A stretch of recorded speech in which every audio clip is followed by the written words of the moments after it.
the governor, also known as the dog. So, well, I have the honor of introducing Traci Sincock, who I know very well. She currently serves as the supervisor of the Maybury State Park in Northville. It's a 944-acre day-use park. It's located on 8 Mile and Beck. Lots of hiking trails and bike trails and horse trails. A lot of activities out there. Traci's employed by the state of Michigan Department of Natural Resources to manage that park. Prior to coming on board with the state, she had a 26-year career with Northville Parks and Recreation, which is a joint service between the city and township of Northville. And as a director, she managed the largest park development growth in Northville's history, including the construction of 9 parks and renovations to 3 community center buildings. Upon retiring from the city in 2010, she served a 6.5-year stint with the Northville Chamber of Commerce to manage festivals, chamber events, and providing support to business members. Traci returned to her Parks and Recreation roots in 2016 when she joined the Department of Natural Resources. She's known for her love of collaboration, partnerships, and community involvement. She's an active member of the Northville Rotary Club and will serve as district governor of District 6400 in the year 22-23. So over to my charming, wonderful wife. It's a little surreal when you have your husband reading the script that you wrote yourself. Say that. So well, I don't get in trouble if you. No, you did great, hon. Thank you. It's kind of like coming home to Plymouth. I know most of you personally, almost all of you, and so it's certainly like coming home. But for most of us that have lived in the community for a while, Maybury State Park has pretty much always been around us. But there was a time when the grounds had another purpose, and I'm going to talk a little bit about that former life and then the future life. So President Bazubis and members of the Plymouth Rotary Club, I'm honored to be here today to tell you the story of Maybury State Park yesterday and today. And on our screen here, I'm showing you a picture of one of the former entrances to what was the Maybury Sanatorium, and then currently what serves as our park entrance today. Next slide. So before Maybury was Maybury, there was a very interesting history to this property. The city of Detroit actually owned the property. They built a municipal tuberculosis sanatorium over the course of a few years, but it officially opened in 1921. And Northville was, as Plymouth was for a while, Northville was known for a lot of farmlands, a lot of vacant area. You'll recall prisons and work farms and training centers. Well, anything that you wanted that you didn't want to have in a city, you put out in Northville. So for a number of years, the Maybury property was, prior to its park history, a sanatorium for tuberculosis. Next slide. So, owned and operated by the city of Detroit. See, we can't get away from them even back then. The city actually purchased 8 farms, 8 very large acreage of farms, to total 900 acres to create this sanatorium property.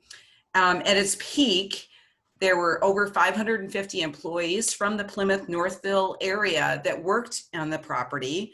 They had over 100 beds of patients that they treated at the sanatorium.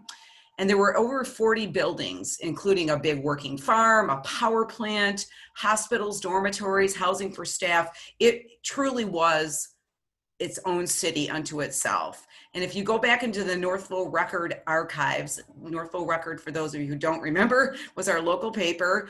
There are, every week there was a story about something that was happening, sorry about that, something happening at the sanatorium. In fact, the Rotary Club was very involved with providing activities for the patients at the sanatorium.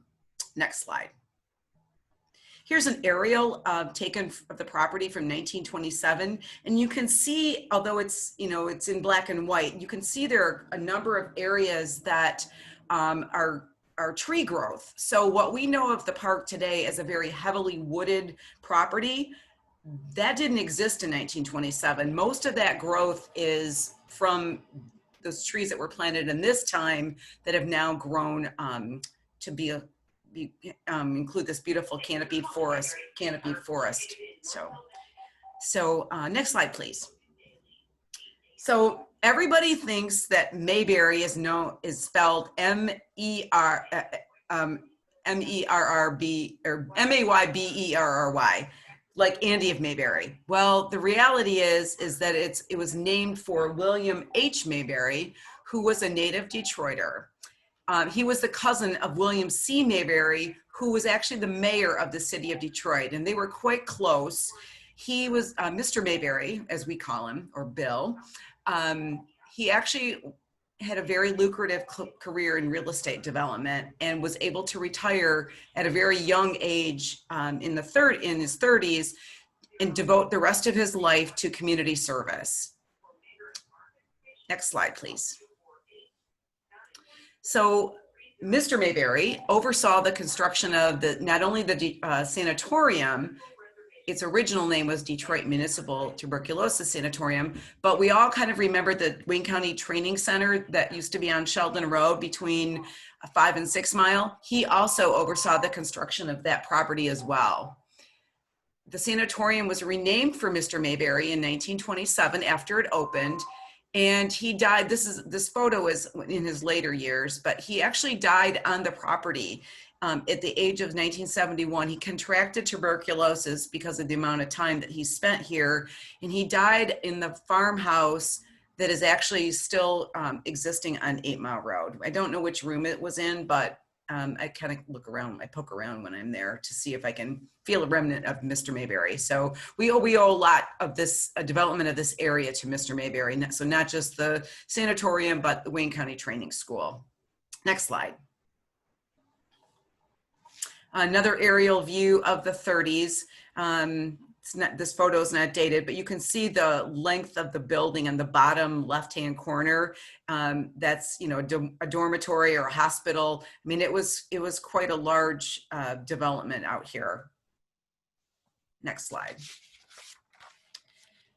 In the summer, the sanatorium ran a children's camp. So you came to the sanatorium if you were a resident of the city of Detroit and you wanted to heal yourself, because remember, this is in the advent before antibiotics. So the cure for tuberculosis was fresh air, sunshine, good food, away from the industrial smog of the larger cities. So you came out into this area where there was fresh air and sunshine. And in the summer, children of the city of Detroit were able to come out and enjoy the park, well, what was the park, well. So you can see this is kind of a Bavarian looking children's village. There were, I understand there were murals of fresco type paintings above the peaks of the entrance doors.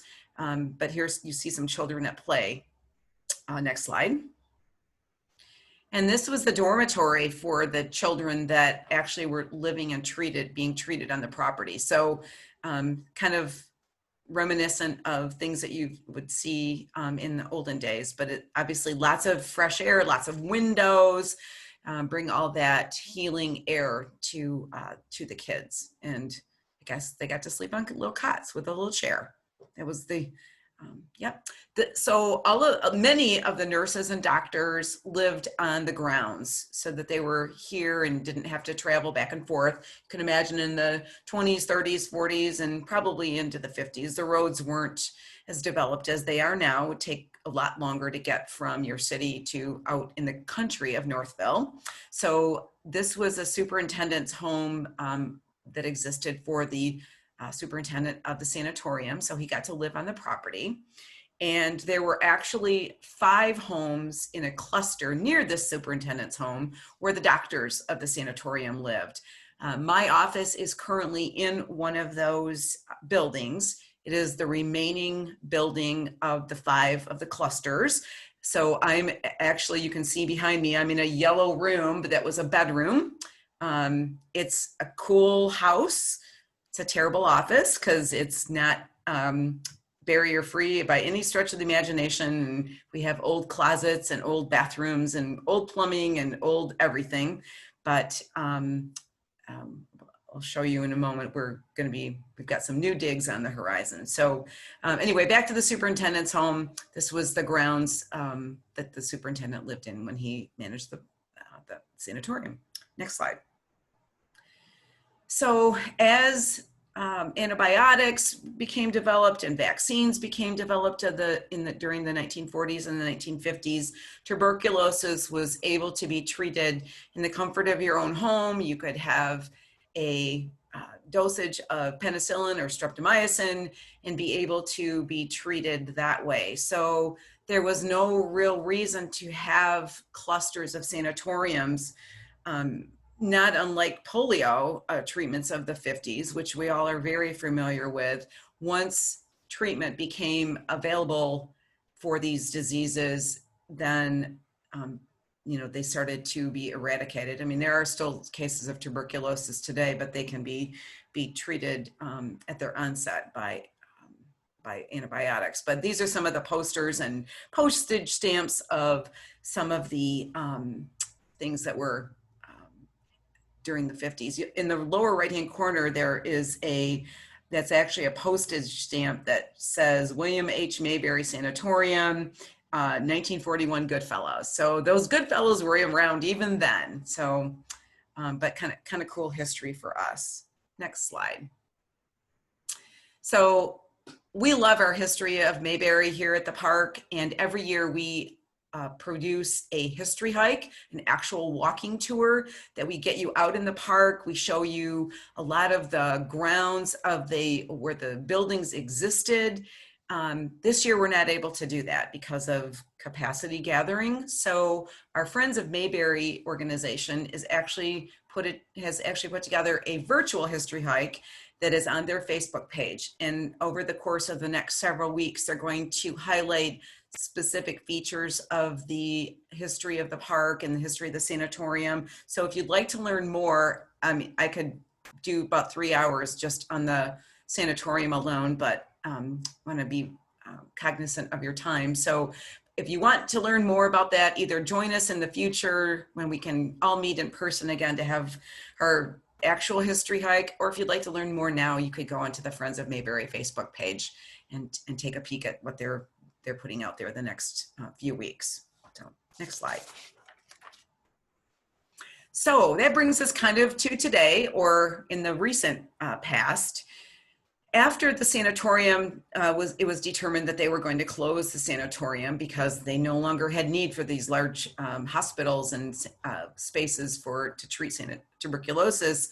They didn't know what to do with the park, and there were in going back through the Northville Record archives, there were lots of discussions about what should be done with the property. Should the city of Detroit continue to operate it and use it as a prisoner work farm, because we had a lot of those work farms here in this area. You'll recall DeHoco and the Wayne County property, and lots of Beck Road and 5 Mile all had work farms.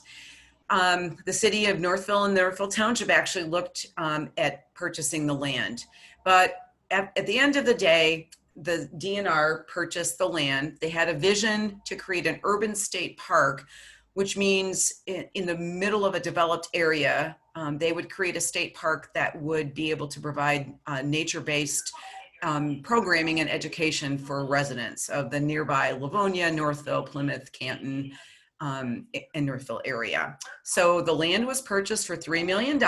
They used grant funding for that purchase, and it actually opened on June 1st of 1975. So for those of us, there's a few of us that graduated from high school that year. It was the year we graduated from high school. So Maybury Urban State Park was the first state park in Wayne County, and they ended up with 944 acres. Next slide. Yes, this year we are celebrating our 45th year as a park, and we had big plans to have a big birthday party and open houses and all sorts of activities in June, and then that pandemic hit us. So we'll be maybe celebrating 46 years next year when we're all able to get together and have activities. Next slide. Here's a map of the park as it exists today. You can kind of, when you look at that earlier aerial slide I provided to you, you can kind of see the outline of where the sanatorium might have been versus what the park exists today. There are several subdivisions in those shaded areas that predate the park and predate the sanatorium that are not state owned. But you see a lot of lines, those are trails, and we have a lot of, we're called the spaghetti park of trails because of all of our volume of trails. We have 26 miles of trails total, and they all kind of intersect each other and crisscross and can easily kind of get lost in there with, unless you look for the signage it's in the park. But I'll kind of go into that a little bit in a second. So next slide. So today, the park is open every day of the year, even on Christmas Day, even on New Year's Day. We may not be here, but guests are here. We're open 8 a.m. to 10 p.m. every single day of the year. Even though it gets dark at 8 o'clock at night this time of year, we're still open till 10 o'clock. And I am proud to say that as of last Sunday, we are going to experience over 1 million visitors, more than double any previous year that we've been open. And it's entirely due to the pandemic. People have found us to be a place where they can go and walk and just be away from people, enjoy nature. We're seeing small gatherings of people that because they can, come here and be socially distanced. And again, we have 26 miles of trails, so the chances of you're going to stumble on someone else are pretty slim. Every season here is phenomenal. We have beautiful wildflowers in the park. The trillium here are absolutely spectacular. We have summer hiking. Summer typically is our slow season, but not this year. We're just starting our fall colors. If you wait another couple weeks and you come out to the park, you're going to see breathtaking colors. We are filled with oaks and maples and some beech, and you're going to see just spectacular colors. And then winter sports are, of course, very popular when we have snow. We used to be really known for our cross-country skiing, but with lack of predictable snow, we do see a lot of runners and hikers and snowshoers, but not so many cross-country skiers at this point. But those fat tire mountain bike riders are pretty amazing. So next slide. So we are one of the few state parks in our system that have equestrian trails, and it's pretty unusual to be in a developed area and have horse trails, but we do. We have 8 miles of trails, and the primary reason we have these trails is because of the number of horse farms that surrounded the property of the park in the early days. Back in the 50s, 60s, 70s, and even into the 80s until Northville Township started really developing subdivisions. We had a lot of farms and a lot of property owners that owned horses, and they would come into the park and ride the trails. So those trails still exist today, and they're not as used as they were in the past, but they're still heavily used. Next slide. We operate a riding stables. So for some of you who would like to look for something unique to do with your family, we have a riding stables that is a vendor, and they operate April to November. They're going to try to go as long as they can in the season because they were a little delayed in getting open this year. But you can come out and take a guided ride tour. You can take a private ride if you'd like. We've had several engagement celebrations here. Lots of people getting pictures with the ponies and all that sort of thing. So great vendor. They're super to work with, and they certainly know their business. They have this current vendor has been here for about 15 years. So great vendor. Next slide. We have 4 shelters. I know several of you have been to the park for family gatherings and picnics, and this is been a very popular asset for us this year with people not being able to go indoors for activities. So we've actually had several weddings here, lots of graduation parties, family reunions, and you can rent these pretty much April to November. Next slide. We have 7 miles of dedicated mountain bike trails, which are now used all season. To be honest, our trails are, I would say, intermediate to advanced in level, and we do have many people that are not maybe used to the hairpin turns and lots of stumps and twigs, and we have a fair number of injuries on these mountain bike trails. They're not for the faint-hearted, but they're groomed by a very dedicated group of volunteers that that steward these trails, and it's a big loop and people just love them. And you can see the slide on the right, they have started using them in the winter too. You don't have to groom in the winter. The snow packs down nicely, and those fat tire bikes can easily traverse our mountain bike trails. Next slide. We have 6 miles of dedicated hiking trails. These would be non-paved trails, and they are used all year round. You can see that the slide on the left is a little distorted, but that was our first day hike this past year on January 1st. We had a nice family hike, and they were out in the woods, and it was a glorious, it was very cold, but it was a glorious day. And then all year round, we have hiking trails, and people can come train for larger hikes or just come out and enjoy nature. Next slide. This is kind of one of our unknown little gems. We have a group campground. So Maybury is a day use park. We don't have regular camping. Oh yeah. But we do allow scout groups and youth groups that may be affiliated with, say, a church or a YMCA or some other youth-based program to come out and use a very small area of our property. It would be just on the west side of the main parking lot. They have to kind of hike back to this area. But I would say from this weekend through the end of October, we are booked solid for the weekend now that scout groups are able to come out and start meeting again. So again, it's kind of a protected little area. We don't allow adult camping. There's no campers or RVs back here. It's all tent camping, but it's a really nice, quiet area, and have a nice relationship with scout organizations to help kids learn to navigate the scouting system. So Jansen, I don't know if Jansen's on, but he's probably been out here before. Next slide. We also have a man-made fishing pond. It's about 7 acres in the middle of the park. The idea was to create a fishing experience for those urban dwellers to kind of not have to go up north to find a pond or a river. We have a fishing pier that is on one side of the pond, so you can kind of be up high, a little bit higher. There's not really anywhere to walk out onto the pond from the ground level, so it's all kind of in an elevated platform. We have some bass, some bluegills, a fair amount of large snapping turtles that we name when we see them. Next slide. And we have a day camp building in the middle of the park. We have a long-term relationship with Northville Parks and Recreation that provides summer programs for the community, and they're the primary user of our day camp building. When I was with that agency, we would spend quite a bit of time out here at that day camp building. So kids can come out in the summer and learn all sorts of nature-based education and get to enjoy the park and its assets. Next slide.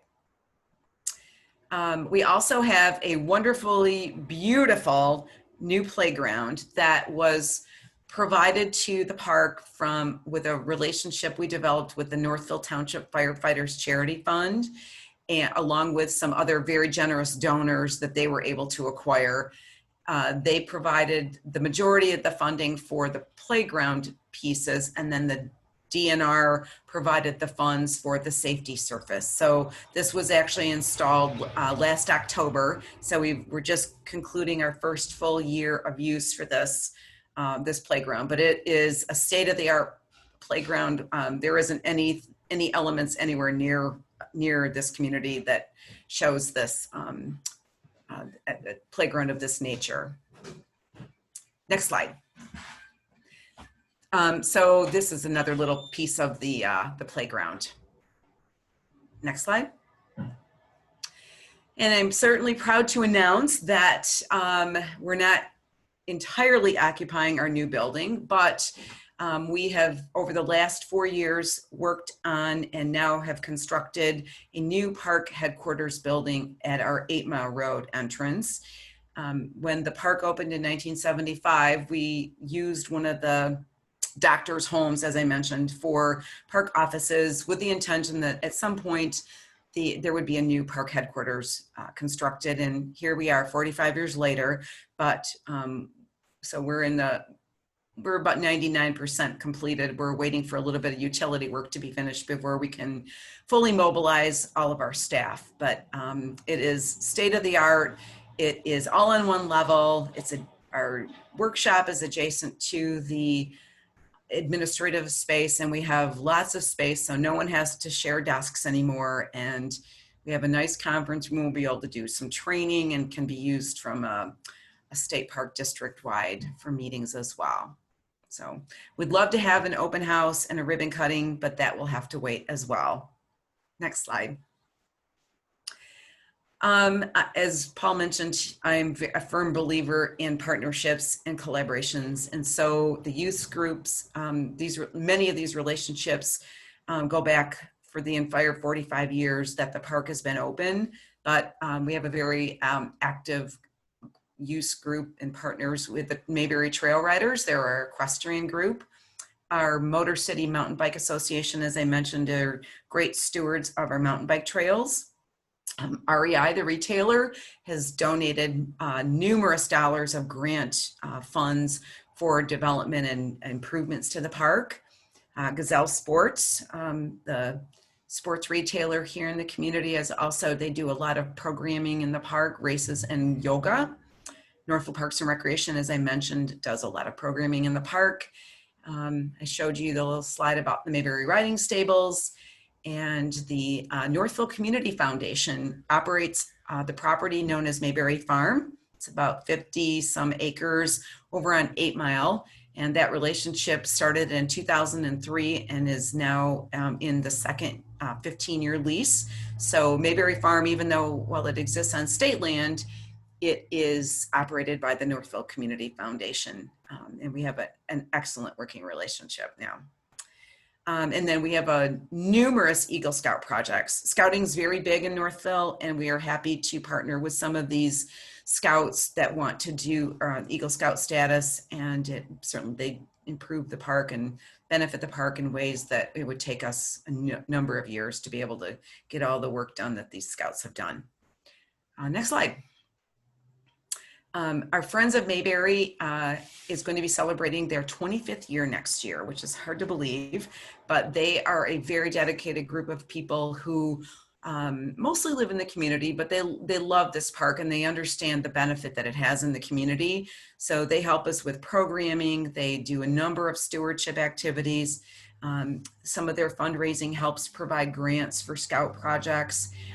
They're a nonprofit organization, so they're able to apply for local grant funding that the park as a state agency would not be able to be eligible for. So it's a really nice partnership that benefits the park. And we couldn't be more thankful for all the work that they have done. You can always join the Friends of Maybury, and they're going to be helping us out in a couple weeks with planting a butterfly garden near our new headquarters. Next slide. Some of the things that we've done recently in the park, in the last 4 years, we've put shelter, all of our shelters have new roofs. We were able to add electricity at one of our shelters. And I mentioned the playground, which is a phenomenal improvement to the park. And then last year we created a general management plan for the park, which had not been done since the park was developed 45 years ago. For those of you in municipal government, that would be akin to a community master plan. So it will help us guide the improvements and the operation of the park for the next 10 years and beyond. You saw the slides of our new park headquarters. And then lastly, we have an intercounty drain that runs through the park. And because of some new developments in Lyon Township, Wayne County, Washtenaw County, and Oakland County got together to form a drain board. And they needed to do some improvements to this over 100-year-old drain that had never been touched, pre-sanatorium days. They've cleaned it out. There's new culverts, a new horse bridge that the park will benefit from. So all done at the expense of the developer. So another nice improvement for us. Next slide. What's on the horizon for the park? Because we have Northville Township has exploded with population over the last 25 years. There are now many subdivisions on the south side of the park that didn't exist when the park first opened. So 7 Mile has a lot of residents that would like to be able to enter the park from that side of the park rather than get in their car or their bicycle, drive all the way around the park and use one of the current entrances. So we're looking at the possibility of developing a non-motorized entrance. So for bikers and walkers on 7 Mile Road. I mean, we need to work with Wayne County and Northville Township on the plans for this, but our friends of Maybury are tackling some of the expenses that will be needed for engineering of that project. We're looking at consolidating a couple of buildings that we feel might be underutilized into one sustainable building that can be improved and used year round. And then we're working on a business plan to show us how we should be operating and what opportunities we might have for improvement and for developing some more revenue. And then obviously we want to continue all the partnerships we've developed over the last few years and create some additional ones that will help support the park and their operation. Next slide. So because we're a state park, all state parks participate in the Recreation Passport Program, which means vehicles that enter a state park have to have a state park sticker. It's on the tab of your license plate. There's a little P there when you have purchased that.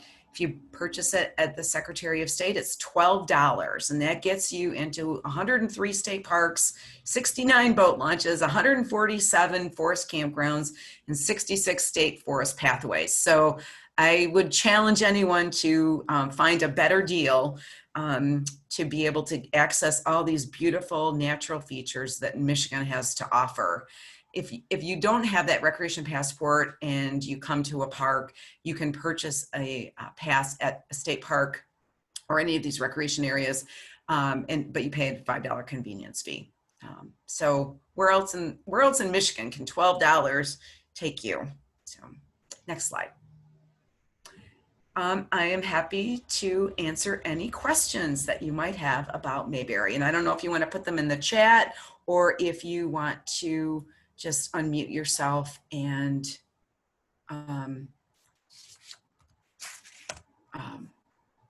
let me know. Sorry, I'm responding to James's little chat here.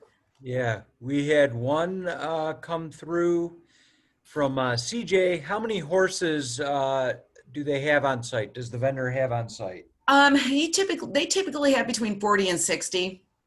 This time of year, they start peeling back because they're on seasonal hours, but they between 40 and 60. Are there charges for that horseback?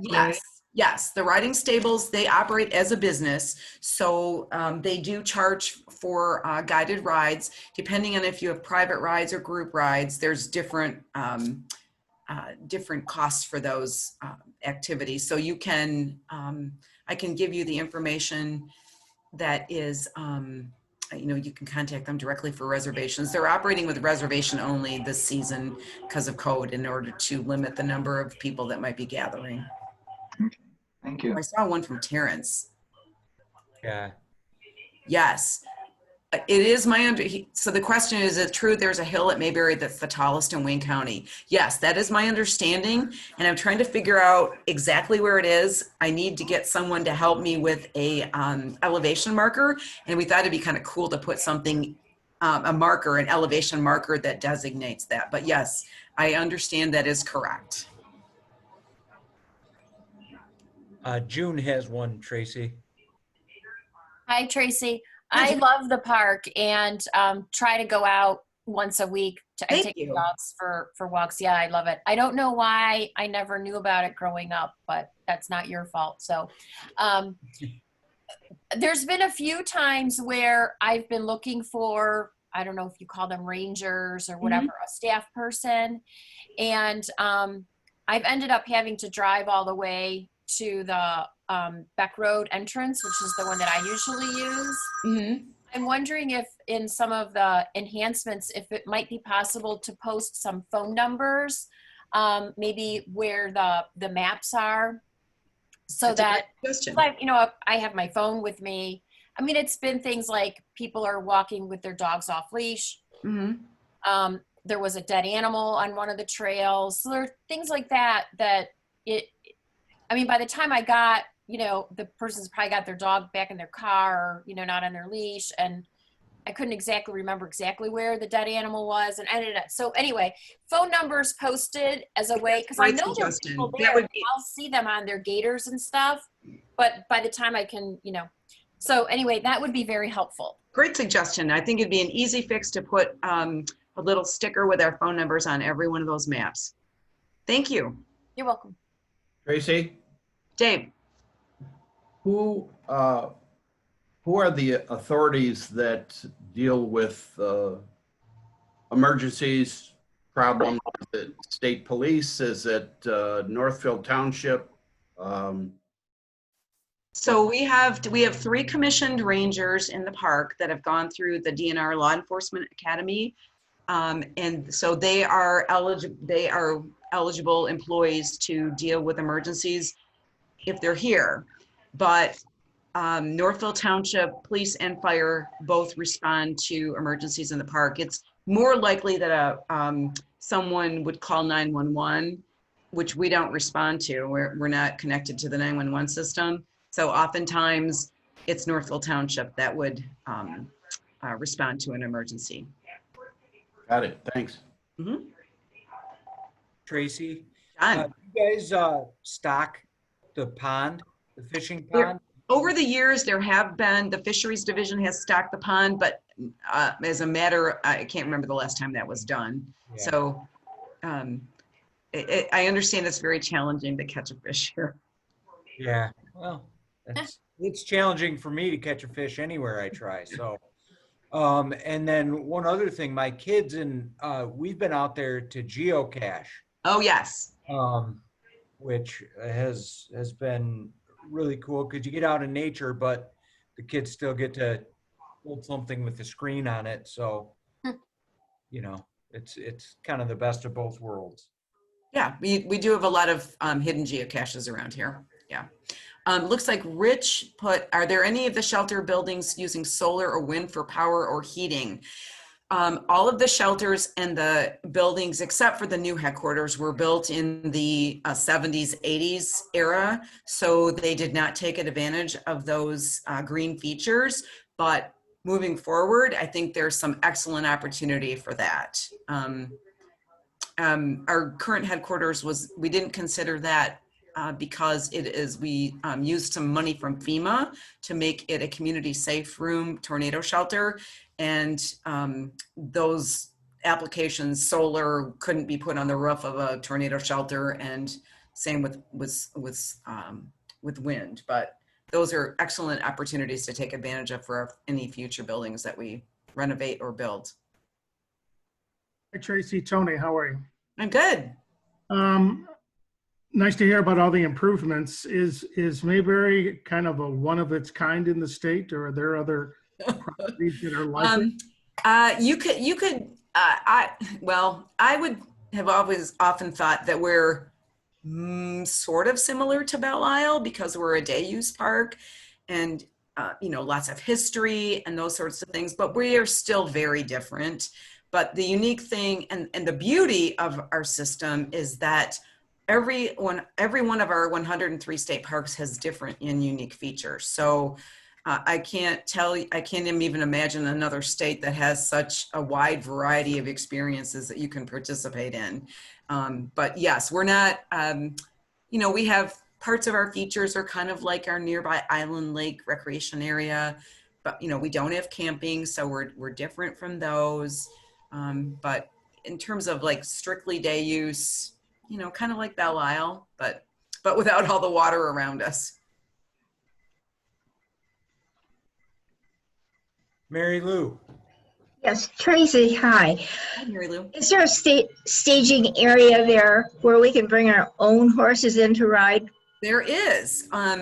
It's just off the same parking lot that you would go to the riding stables. And we've seen a lot of folks trailer their horses in this summer, especially. I think people were looking to get out and get out into the, away from everyone. So yes, we have an equestrian staging area off of our back road entrance that you can park your trailer and then use the trails. Thank you. You're welcome. Hey, Tracy, I remember you telling me that you had some like ADA electric wheelchairs that were off-road and stuff. Yep. So, and I think one actually took you out at one point or something. yes. Did you get rid of them because of that, or do you still have them? No. So the state park system was granted 5 track chairs that are mobility devices that people can use to access our trails, our beaches, our waterfronts. So Maybury was one of those 5 parks, and we received these a couple of years ago. The way Maybury has our program set up is we use it as a guided hike system. Our friends of Maybury actually lead these hikes through the park. So, as June mentioned, you kind of get twisted around. You don't know where you are. We don't want people to get out in the park with this track chair and not know where they're at or how to get back, and can't find a ranger because we don't have phone numbers on our signs. So our friends in Maybury are happy to lead a guided hike program, and it's quite wonderful. So if you have someone that maybe has mobility issues, older folks that would love, just can't walk very far but would love to get get into the park, this is a great experience for them. And we run it seasonally through October. So next week I think we have several hikes. It's a great little program. Anybody else? Great job, Tracy. I hope that you all come and visit. It's Maybury is a pretty special place, and as many of you have mentioned, you've been here, and we have been found this year during the pandemic by many new visitors, and we hope they continue to come for many, many years, because the folks that had the vision to create this park in the 70s were spot on. I mean, it's this beautiful, almost 1,000 acres oasis in the middle of a heavily populated $800,000 home area. So yeah. Kudos to our forefathers. Thank you, Tracy. I know my kids and I, we take the dog out there a lot. It is Keep it on leash. in a short drive away. So yeah, thank you. Thank you. And if we have any other questions, well, we all know how to get a hold of you. So. I know where to find me. Yeah. But all right. Well, thank you. And we'll go back to the, everybody see my screen? Yes. Yes. There we go. It's now is the time this week where we give away Penny's lunch money due to graft and corruption. Last week, Tony won. Who's going to win this week? So I asked Tracy to pick a number between 1 and 27, because there was 27 people on the call when I asked her, and she picked number 3. So Mary Lou Stone wins. Yay! Yay! All right, congratulations, Mary Lou, and thank you, Penny. Thank you. Thank you, Penny. And confirm that you picked the number, correct? Yep, she's nodding her head. All right, no corruption here. No corruption. I thought for sure she picked Paul. Oh. Well, I thought that's what was coming, but that would have been, we'll have to at least skip a week before him or Poorman win it. So, but I'll leave you guys with this. Volunteers do not necessarily have the time, they have the heart. So that's kind of what Rotary is all about. And, you know, things like Maybury takes a lot of volunteers and a lot of sweat equity to make it run. So keep that in mind. Yep, I think so too. I will ring us out, and everybody enjoy your weekend, and we will see you next week. Have a good weekend. See you, everybody.